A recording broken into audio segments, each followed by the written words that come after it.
Halo teman-teman, nama gue Yunita atau Acing dari podcast Abjad Tersirat. Podcast ini ngebahas soal relationship atau isu sosial lainnya yang sering dianggap tabu, tapi memang gue bahas kok secara ringan di podcast Abjad Tersirat. Selain itu, gue juga tergabung di Out of the Books, podcast yang menjadi bagian dari Potluck Podcast Kolektif, di mana ada gue, Ida, Steph, dan juga Patty yang tergabung di sana, dan kita juga ngebahas berbagai macam isu kehidupan, tentunya ditemani oleh berbagai macam referensi literasi. Nah, tapi di sini nih, di video yang satu ini, gua mau nge-share tentang satu buku dari Adam Grant yang berjudul Think Again. By the way, gue udah ada bukunya di sini, dan ini dia bukunya. Adam Grant ini sebenarnya udah banyak menghasilkan buku ya. Salah satunya buku yang berjudul Originals, Option B, dan juga Give and Take. Cuma yang paling gue suka adalah si Think Again ini. Gue tahu si Adam Grant ini adalah organizational psychologist dan dia juga akademisi gitu ya. Terkadang di beberapa bukunya dia, gue merasa bukunya tuh cukup serius. Jadi agak susah untuk gue cerna.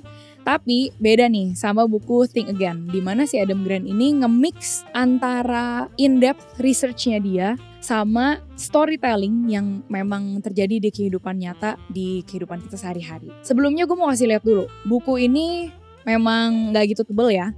Kalau bisa kalian lihat dari sini, dari samping, ini kira-kira ada 236 halaman, dan di buku ini terbagi jadi 4 bagian. Nah, berhubung ya, buku ini cukup dalam dan gue akan membacakan beberapa cerita yang sudah gue kutip dari buku ini yang mungkin akan ngebantu kalian untuk lebih tahu lebih banyak nih soal Think Again ini nih sebenarnya ngebahas apa sih. Jadi Adam Grant di sini mau encourage kita untuk mempunyai satu kemampuan yang paling penting di era modern ini, yaitu kemampuan untuk rethink dan unlearn. Nah, gue mencoba untuk mencari kosakata Indonesia yang baik dan tepat dari rethink dan unlearn ini adalah kemampuan di mana kita sebenarnya bisa mengevaluasi perspektif yang kita punya tentang kehidupan. Di sini gue sekarang mau ngebagiin beberapa bagian dan juga quotes dari buku Think Again. Kalian udah lihat ya, udah gue tanda-tandain beberapa nih. Dan dari bagian yang pertama itu adalah soal individual rethinking. Jadi di mana si Adam Grant emang mengajak kita untuk ubah dulu sesuatu dari pikiran kita sebelum kita mencoba untuk mengajak orang lain untuk berubah gitu ya. Nah, di bab 1 ini di halaman 23 gue suka banget sama salah satu cerita atau case study yang dibawa, yaitu tentang kasusnya iPhone dan BlackBerry. Untuk kalian sekalian yang mungkin kebayang gitu ya, kayak BlackBerry itu apa sih? Apakah itu sebuah buah? Tapi enggak, BlackBerry itu untuk kalian yang belum tahu sebenarnya berjaya di masa WhatsApp belum ada. Jadi dulu tuh kira-kira sekitar tahun 2000 pertengahan sampai 2013 I guess, orang-orang tuh pada pakai BlackBerry Messenger gitu kan. Jadi di mana kita ngobrol-ngobrol di sana. Nah, itulah BBM tuh itu sebutannya dari BlackBerry Messenger. Nah, short story, jadi ownernya Mike udah dikasih tahu nih sama salah satu orang yang kerja di sana bahwa udah ada teknologi loh yang baru, iPhone.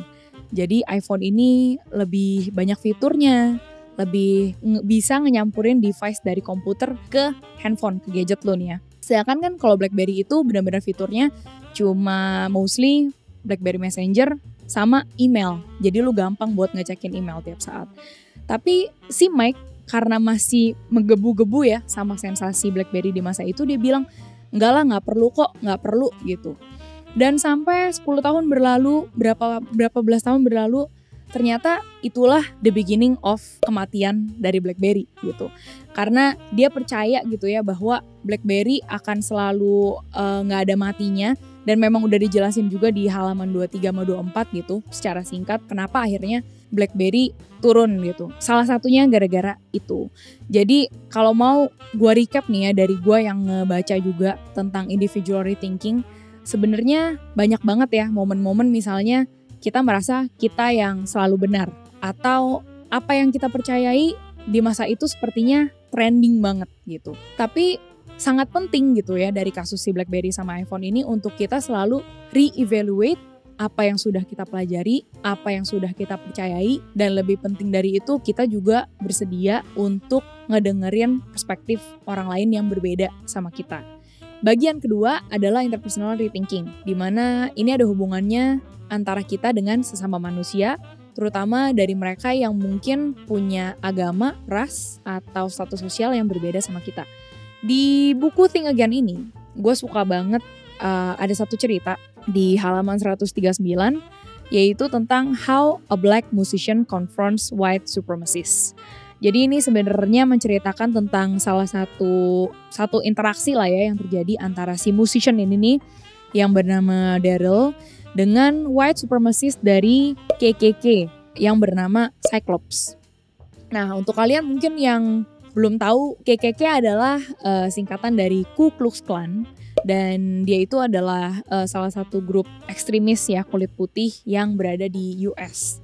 Nah, yang terjadi di antara Daryl dan Cyclops ini sebenarnya adalah sebuah conversation yang sebenarnya sih simple ya. Berawal dari si Cyclops bilang lah punya stereotip tentang orang-orang yang berkulit hitam gitu. Bahwa semua orang kulit hitam tuh barbar, pembunuh, males gitu ya. Cuma yang akhirnya menjadi topik pembicaraan mereka adalah tentang stereotip orang hitam itu semuanya pembunuh. Dan akhirnya Daryl nanggepin itu dengan santai gitu ya. Si musician ini cuma ngomong, oh ya gue orang hitam tapi gue gak pernah ngebunuh tuh. Terus si Cyclopsnya mulai kayak nyari cara untuk terus menjadi benar gitu ya. Dan akhirnya si Daryl nanya ke Cyclops, oke, kalau misalnya lu masih berpendapat dengan stereotip bahwa semua orang hitam ini pembunuh, coba sebutin ke gua 3 black serial killers yang bisa lu sebutin. Dan akhirnya si Cyclops ini bingung juga gitu kayak, iya gua gak bisa nyebutin nih black serial killers nih siapa gitu kan. Kebanyakan ya memang sejujurnya white serial killers gitu yang adalah warna kulit putih seperti si Cyclops gitu. Intinya tapi dari conversation itu mereka punya suatu interaksi ya, di mana tadinya masing-masing, lebih tepatnya sih Cyclops punya stereotip yang kekeh banget gitu tentang orang hitam. Dari interaksi obrolan itu akhirnya lead to another conversation, sampai akhirnya mereka pelan-pelan jadi temenan, sampai akhirnya conversation yang terjadi di antara mereka berdua ini ngebikin si Cyclops keluar dari organisasi KKK ini. Nah, mungkin gue ceritain singkat banget ya. Cuma memang seperti yang sudah gue sebutkan, kalian bisa langsung baca aja di halaman 139, ini dijelasin seru banget, ditambah dengan conversation-nya yang tektokannya cukup heboh gitu ya. Cuma yang mau gue sampaikan di sini adalah bukan masalah lu gontok-gontokan, tapi saat kita ketemu orang yang mungkin background-nya beda sama kita atau agamanya beda sama kita, terkadang kita emang lebih pengen temenan sama orang yang sama aja gitu ya. Kaum yang mukanya sama kita, kepercayaannya sama kita. Tapi saat kita punya encounter atau pertemuan sama orang yang jauh berbeda dari komunitas kita, mungkin seperti contohnya si Daryl sama Cyclops ini, berani gak kita untuk membuka conversation di mana kita tuh nge-challenge nih, stereotip apa sih yang selama ini kita punya tentang kaum di seberang? Apapun itu ya. Dan gue harap ini bukan jadi sumber pertikaian, tapi ini benar-benar jadi sumber refleksi kita gitu. Karena sering banget gue juga saat baca buku ini, gue juga sering mikir ya kayak, iya ya, teman-teman gue tuh seperti apa ya? Apakah kaumnya sama semua? Apakah matanya sipit semua kayak gue? Dan kalau iya kenapa gitu? Kenapa gue gak coba berteman dengan orang-orang yang juga berbeda dengan gue? Dan memang cerita dari Think Again ini ya, dari si Cyclops sama Daryl ini bener-bener relate banget sampai detik ini gitu. Dan dimanapun negara kita berada pasti kita akan selalu mempunyai perbedaan itu. Nah makanya si Adam Grant balik lagi di bagian 2 ini ngebahas betapa pentingnya untuk nge-shape rethinking secara interpersonal. Nah di bagian ketiga yaitu tentang community rethinking atau collective rethinking gitu ya. Dia ngebahas soal bagaimana kita sebagai sebuah komunitas nih bisa coba bikin komunitas yang punya lifelong learners. Itu bagaimana kita mau terus belajar, rasa ingin tahu kita tuh gak pernah berhenti gitu ya. terutama di dalam ruang edukasi juga di ruang pekerjaan gitu. Saat gue baca buku ini sebenarnya yang sangat relate buat gue adalah di ruang edukasi. Karena si Adam Grant nih ngebawa satu case gitu, yaitu tentang guru-guru yang berani encourage muridnya untuk punya critical thinking. Dan juga rasa ingin tahu, selain itu juga rasa untuk ya gue tuh punya hak gitu loh untuk bertanya atau menggali lebih tentang suatu informasi yang ingin gue ketahui gitu ya. Nah, guru-guru ini nge-challenge murid-muridnya untuk mempertanyakan apa yang sudah mereka pelajari di textbook. Entah itu mungkin dari segi sejarah gitu ya, buku-buku sejarah mereka, atau mungkin buku-buku matematika atau apapun itu yang mau lu pertanyakan ya silahkan dipertanyakan gitu. Dan mereka memang bikin aktivitas yang interaktif gitu ya. Dari situ ya, walaupun si Adam Grant di sini memberikan case study yang lebih fokus ke edukator gitu atau guru-guru. Cuma gue sebagai pembaca akhirnya jadi merefleksikan ini ke pengalaman gue pribadi. Jadi gue nih sebenarnya mengalami 2 edukasi sistem di negara yang berbeda. Karena dari kecil sampai SMA gue sempat sekolah di Indonesia. Tapi setelahnya dari gue kuliah sampai gue kerja, gue tinggal di Australia.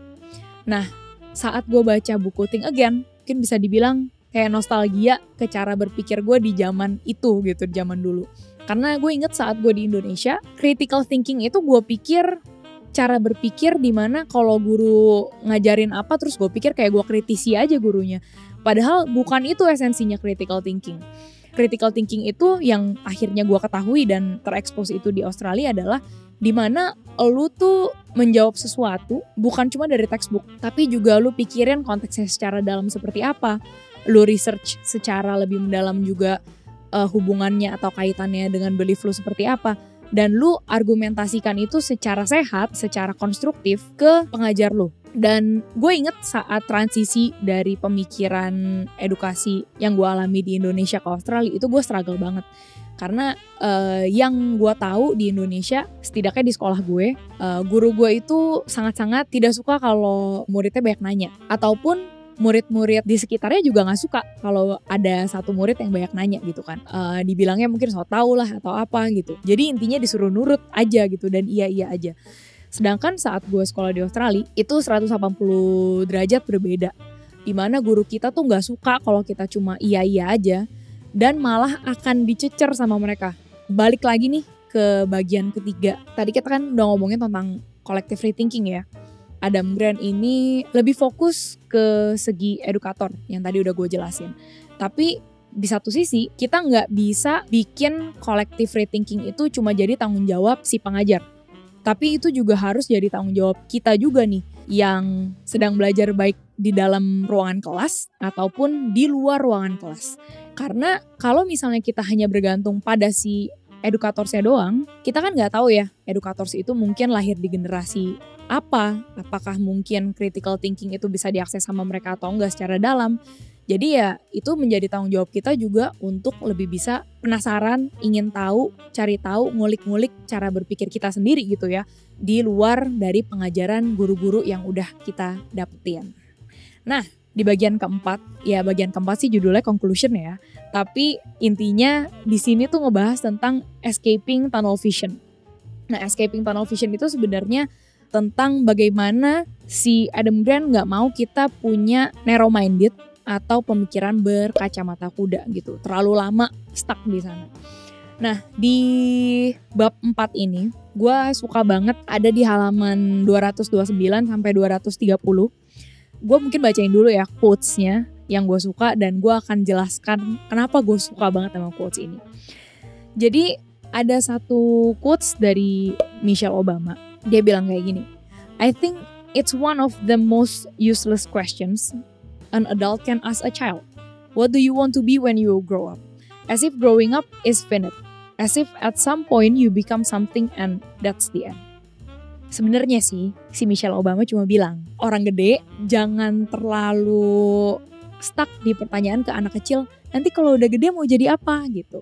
Dan seperti yang kalian tahu ya, kita sampai di Indonesia aja sampai ada lagunya ya gitu, udah gede mau jadi apa sih Susan gitu. Dan di sini sebenarnya si pertanyaan seperti udah gede mau jadi apa Itu suatu pertanyaan yang agak berbahaya karena saat kita tanya itu ke anak kecil, dari dia kecil dan kita terus-terusan tanya itu, mereka jadi melihat kehidupan tuh seperti linear gitu. Jadi kalau misalnya dia ngomong mau jadi dokter, terus udah gitu aja gitu. Hidupnya nggak bisa coba explore yang lain. Atau misalnya kalau gue belajar jadi insinyur, tapi gue demen masak, terus gue nggak boleh masak. Jadi gue cuma boleh pilih salah satunya doang. Tapi gimana kalau misalnya ada orang yang mungkin pindah haluan karir?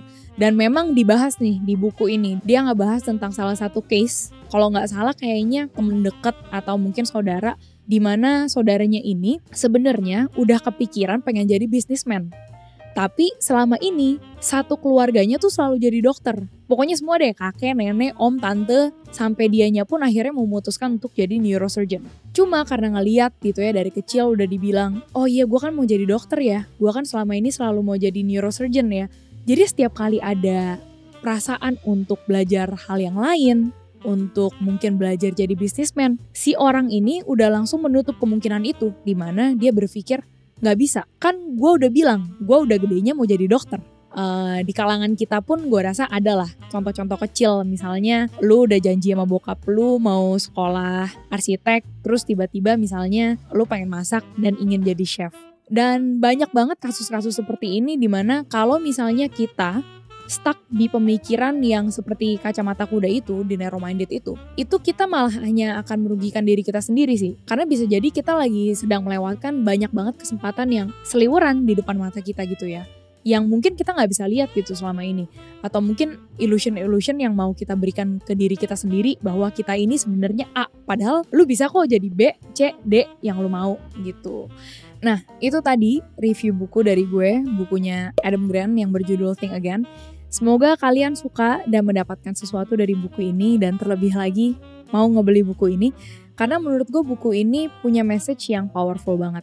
Apalagi untuk kita yang hidup di era sekarang ini ya, dimana informasi udah gampang banget untuk kita akses, dan begitu banyak informasi berita tentang itu politik kah, atau agama kah, atau hoax lebih tepatnya gitu ya, yang bikin kita mungkin lebih gampang tersulut dan ngerasa bahwa kita yang paling benar. Buku ini akan selalu mengingatkan kita untuk selalu berpikir yang berbeda, untuk selalu rethink lagi, untuk selalu unlearn lagi semua perspektif kehidupan kita. Dan semoga kalian juga dari sini bukan cuma untuk rethinking secara individual, tapi juga bisa melakukan rethinking ini secara interpersonal, secara kolektif juga, dan juga ini bisa ngebantu kalian dalam merencanakan kehidupan dan juga jalur karir kalian. Segitu dulu rekomendasi buku kali ini dari gue. Dan thank you untuk kalian yang udah nontonin video ini sampai habis. Jangan lupa subscribe channel YouTube Potluck Podcast Kolektif. Dan kalau misalnya kalian mau ngobrol-ngobrol lebih banyak lagi soal isu ini, atau mungkin mau komentar soal buku ini, bisa langsung aja ngobrol di kolom komentar yang ada di video ini. Atau mungkin bisa juga ngobrol via DM di Instagram @abjadtersirat.